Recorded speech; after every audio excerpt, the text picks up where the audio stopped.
I move that we cite in contempt Mr. Jeffrey Celis. So move, Mr. Chairman. Any second? Any objection? There being none, motion's carried. At lastly, Mr. Chairman, for all those, for the three, the last one is for Miss Lorraine Marita Blanc Badoy Partosa, words of Miss Badoy. So move, Mr. Chairman. Any second? Any objection? There being none, motion's carried.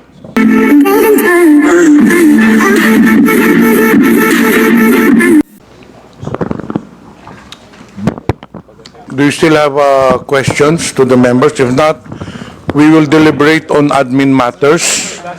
During the last hearing, we invited 11, or rather, we issued subpoenas to 11 social media personalities.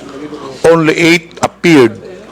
So the subpoena was still in effect, as I've announced during the last hearing. And today, again, there are 3 personalities who did not appear while the subpoena is still in effect.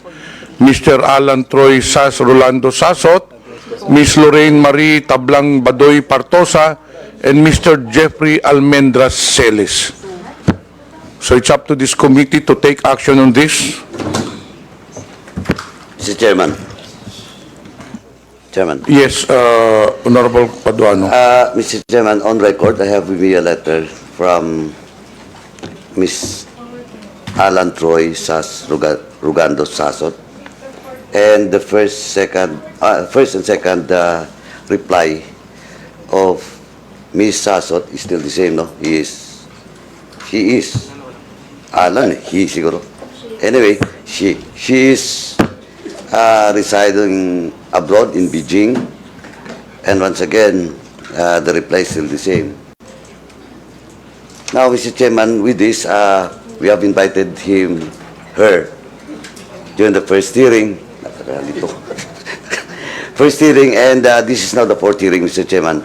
But, before I move for the status of Ms. Alan Troy Rugando Sasot, Mr. Chairman, may I respectfully move that we will ask the DFA and the Bureau of Immigration for the status, recent status of Ms. Sasot, and for the 2 agencies to report to this committee ASAP, so that we will know what's really the status of Ms. Sasot.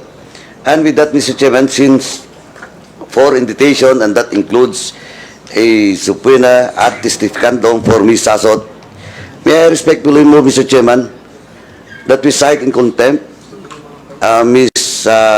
Sasot in violation of Section 11, Paragraph A of our internal rules, refusal to answer summons without legal excuse. So move, Mr. Chairman. Is there any objection? Is there any second? Second. Is there any objection? There being none, motion is carried. Second, Mr. Chairman, is a subpoena at testificandum was also issued to Mr. Celis, Jeffrey Celis, and an invitation, a show cause order, and a subpoena at testificandum was issued to him, but still, he is not present in today's hearing, Mr. Chairman. And before that, Mr. Chairman, I have some information that Mr. Celis has left the country abroad. So once again, Mr. Chairman, I respectfully move that we will direct the Department of Foreign Affairs and the Bureau of Immigration to the status of Mr. Celis. So move, Mr. Chairman. Is there any second? Any second from the members? Second. Any objection? There being none, motion is carried. Now, next, Mr. Chairman, may I respectfully move that in violation of Section 11, Paragraph A, refusal to answer summons without legal excuse, I move that we cite in contempt Mr. Jeffrey Celis. So move, Mr. Chairman. Any second? Any objection? There being none, motion is carried. At lastly, Mr. Chairman, for all those, for the 3, the last one is for Ms. Lorraine Marita Blanc Badoy Partosa. We have a letter address this committee with regards to the subpoena ad testificandum that was issued to Ms. Badoy.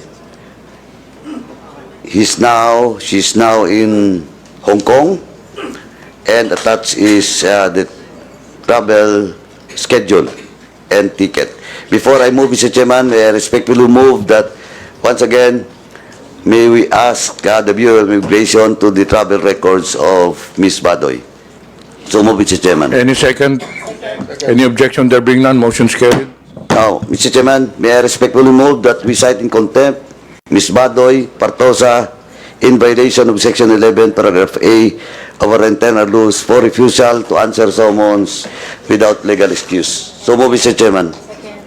Any objection? There being none, motion's carried. Now, in the case of Ms. Mary Jane Kiambao-Reyes, Mr. Chairman, we have received a copy of her letter. He's now abroad, and for the record, she was present last hearing, Mr. Chairman. And with this, Mr. Chairman, he was just invited into today's hearing, and I think the content of this, her excuse letter is valid. So, me might as well invite Ms. Mary Jane Kiambao-Reyes for the next hearing, Mr. Chairman. Now, in the case of Mr. Aaron Peña, he was also present in the last hearing, but now he sent us a letter, reply to the invitation to today's hearing. Nasa Davao po siya ngayon, tapos may event, no? So, since he was present last hearing, once again, Mr. Chairman, we will just invite Mr. Aaron Peña in the next hearing. Now, in the case of Mr. Ernesto Abines Jr. and Mr. Elmer Hugalbot, that was issued the subpoena last hearing, we have received a copy, a reply letter coming from both Mr. Abines and Mr. Hugalbot. And again, the reason why they're not present in this hearing is all about their financial capacity to spend in attending this hearing. That's why, Mr. Chairman, I respectfully move that we will once again issue the subpoena ad testificandum to both Ernesto Abines and Mr. Elmer Hugalbot, and for this committee to address the issues of financial capacity of Mr. Abines and Hugalbot. Siguro, tayo na pong kumuha ng ticket so that in the next hearing they will be present. Now, Is that a motion? yes, Mr. Chairman. Any second? Any objection? There being none, motion's carried. Now, lastly, Mr. Chairman, once again, we'll just issue for all those unserved subpoena to Ms. Catherine Binag, Ms. Claire Contreras, Mr. Lord Byron Cristobal, Jeffrey Cruz, Alex Distor, Mr. Edwin Hamora, Mr. Julius Milanose Mawe, Mr. Joe Smith Medina, Mr. Cyrus Preglo, Ms. Maricar Serrano, and Mr. Kester Ramon Jan Balibalos Tan, for once again serve the subpoena ad testificandum because this is still unserved, and for the COMSEC to coordinate with the SAA and SAA to coordinate with the government agency, especially the PNP, for this subpoena ad testificandum for all those mentioned names to be served for the next hearing, Mr. Chairman. So move. Any objection? There being none, the motion's carried. May I remind the 11 personalities that was just mentioned, the subpoenas were issued to you last hearing, so the subpoena is still in effect. So I just would like to issue a warning that if you do not attend to the next hearing, then the next step for the committee to do is to cite you in contempt.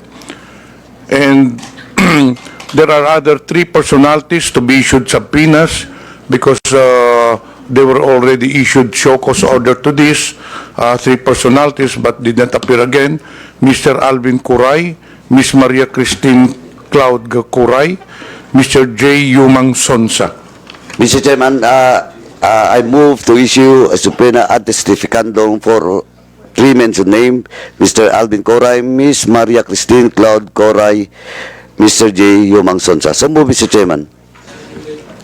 Any objection? There be none. Motion is carried.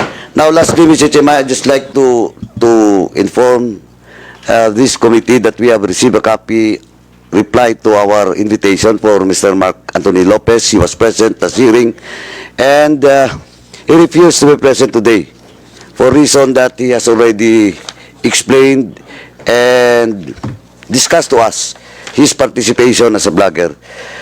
But nonetheless, Mr. Chairman, for me, supposedly, he has all the time in today's hearing to explain why he should not be cited in contempt, because during the last hearing, Mr. Chairman, I already warned all those resource persons that be cautious not to issue statements maligning, attacking the ongoing investigation, Mr. Chairman. And I have a copy of the blog after the hearing, no? While I personally talked to him and warned him about a possible violation, no, for discussing, maligning and attacking this committee hearing. And I'd just like to read in toto, Mr. Chairman, the content of his blog. Point to ponder, and quote, "It was blatantly obvious that there was a concerted effort to humiliate us and bring us down on our knees, and when it was deemed a success yesterday, the Enchimadas, Talianistas, Dalawang, Peking Pula, and even mainstream media are gleefully celebrating and pouncing on our forced breakdown and takedown in TRICOM hearing. Imagine all that effort, hype, and hysteria dedicated to a puny bunch of bloggers. Ewan ko ha, pero pwede naman kami ignore, di ba? Pwede naman kami baliwalain. After all, if we indeed are fake news purveyors, the best thing they should do is fight us with their own kind of information dissemination. For the admin, let your work, policy, direction, and placement speak for itself. And let your social media army hype till kingdom come. Pero kami talaga ang priority at national interest. Mr. Chairman, with this blog made by Mr. Mark Lopez, Mr. Chairman, this is in violation of, once again, Section 11, Paragraph F of our internal rules, undue interference during the proceedings, Mr. Chairman, or committee investigation. So with that, Mr. Chairman, once again, I respectfully move to cite in contempt Mr. Mark Anthony Lopez for such violation. So move, Mr. Chairman. Any objection? There being none, motion is carried. Now, Mr. Chairman, for the second motion, in the case of Mr. Mark Anthony Lopez, under our rules, in violation of letter F is only maximum of 10 days. So with that, Mr. Chairman, I move that Mr. Mark Anthony Lopez be detained in the premises of the House for 10 days, Mr. Chairman. So move, Mr. Chairman. Any second? Any objection? There being none, motion is carried. While Mr. Jeffrey Celis, Ms. Badoy, and Ms. Sasot violates Section 11, Paragraph A, may I respectfully move that the three mentioned name be detained until the committee hearing will be terminated and be detained in the premises of the House. So move, Mr. Chairman. Any objection? There being none, motion is carried. Any other matters from the members? There being none, any motion to adjourn? Move to adjourn. We would like to thank everyone for attending this hearing. Maraming salamat po sa inyong lahat. Hearing is suspended. Bukas na